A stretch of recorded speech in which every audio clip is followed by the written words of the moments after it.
অতিবৃষ্টিতে মৌসুমী শাকসবজির ক্ষতি, বাজারে সরবরাহ পরিস্থিতি ও দাম নিয়ে আরো জানাতে বরিশাল থেকে যুক্ত হচ্ছেন সহকর্মী আলামিন হোসেন। আলামিন, অতিবৃষ্টিতে মৌসুমী শাকসবজির ক্ষতি হয়েছে, এর প্রভাব সাপ্তাহিক বাজারে পড়েছে কিনা জানাবেন আমাদের।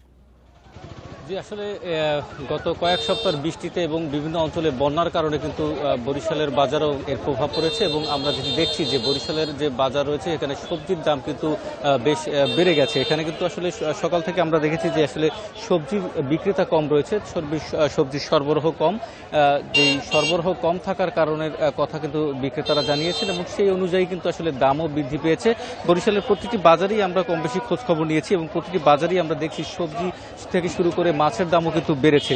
সেক্ষেত্রে আজকের বাজারে কিন্তু সবজি বিক্রি হচ্ছে, কাঁচা মরিচের দাম থেকে আমরা দেখলাম 120 টাকা থেকে 160 টাকা কেজি দরে কাঁচা মরিচ বিক্রি হচ্ছে। শশা বিক্রি হচ্ছে, যে শশার দাম কিন্তু কেজিতে প্রায় 100 টাকার মতো বেড়েছে, কারণ গত সপ্তাহে আমরা দেখেছি 60 টাকা কেজি দরে সবজি বিক্রি হতে, এই সপ্তাহে কিন্তু 160 টাকা কেজি দরে কিন্তু শশা বিক্রি হচ্ছে। এর পাশাপাশি বেগুন বিক্রি হচ্ছে 100 টাকা কেজি দরে, টমেটো 140 টাকা কেজি দরে, বরবটি বিক্রি হচ্ছে 100 থেকে 120 টাকা কেজি দরে, করলা বিক্রি হচ্ছে 140 টাকা কেজি দরে। এখানে কিন্তু প্রত্যেকটি সবজি কিন্তু কোনো কোনো সবজিতে 30 থেকে 40 টাকা, কোনো সবজিতে কিন্তু 50 টাকা পর্যন্ত বেড়েছে। এমনি যে সবজিগুলো রয়েছে, যেমন পেঁপের যে দামগুলো রয়েছে, পেঁপে কিন্তু 35 থেকে 40 টাকা পাওয়া যাচ্ছে। পটলের দাম কিন্তু গত সপ্তাহে আমরা 25 থেকে 30 টাকা দেখেছিলাম, সেই পটলের দাম কিন্তু বেড়েছে। সেক্ষেত্রে আমরা দেখছি যে পটল কিন্তু এই সপ্তাহে 40 থেকে 50 টাকা পর্যন্ত কেজিতে কিন্তু আসলে পটল বিক্রি হচ্ছে।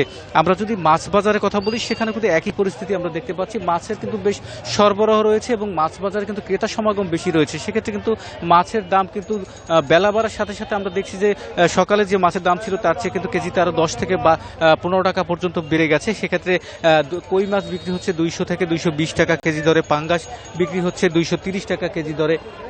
এর পাশাপাশি তেলাপিয়া বিক্রি হচ্ছে 220 থেকে 250 টাকা কেজি দরে। রুই মাছ গত সপ্তাহে ছিল কিন্তু 340 থেকে 350 টাকা, এই সপ্তাহে আমরা দেখছি রুই এবং কাতল কিন্তু 450 থেকে 480 টাকা কেজি দরে বিক্রি হচ্ছে।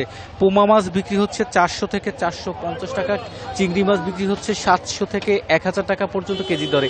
এখানে আমরা ক্রেতাদের সাথে কথা বলেছিলাম, তারা যেটি বলছেন যে বরিশালে যে বৃষ্টির ছিল সেই বৃষ্টি অনুযায়ী কিন্তু আসলে এই দাম বাড়ার কথা না, কিন্তু ব্যবসায়ীরা বলছেন যে যেখান থেকে পাইকাররা যে কাঁচা বাজারগুলো বা মাছগুলো নিয়ে আসেন, সেখানে কিন্তু আসলে বিভিন্ন জায়গায় বন্যার কারণে জমিতে পানি উঠে যাওয়ার কারণে অনেক সবজি নষ্ট হয়ে গেছে, যার ফলে কিন্তু সবজির সরবরাহ পাইকারি বাজারে কমেছে এবং যার ফলে এই যে খুচরা যে বাজারগুলো রয়েছে সেখানেও কিন্তু আসলে সবজির সরবরাহ কমেছে, যার ফলে কিন্তু আসলে দাম বেড়েছে। তবে ক্রেতাদের প্রতিবার যেটি তারা দাবি করেন বাজার মনিটরিংয়ের, সেই দাবিটি কিন্তু তারা জানিয়েছেন। তো এই ছিল আমার কাছে বরিশাল থেকে বাজার দরের সবশেষ পরিস্থিতি।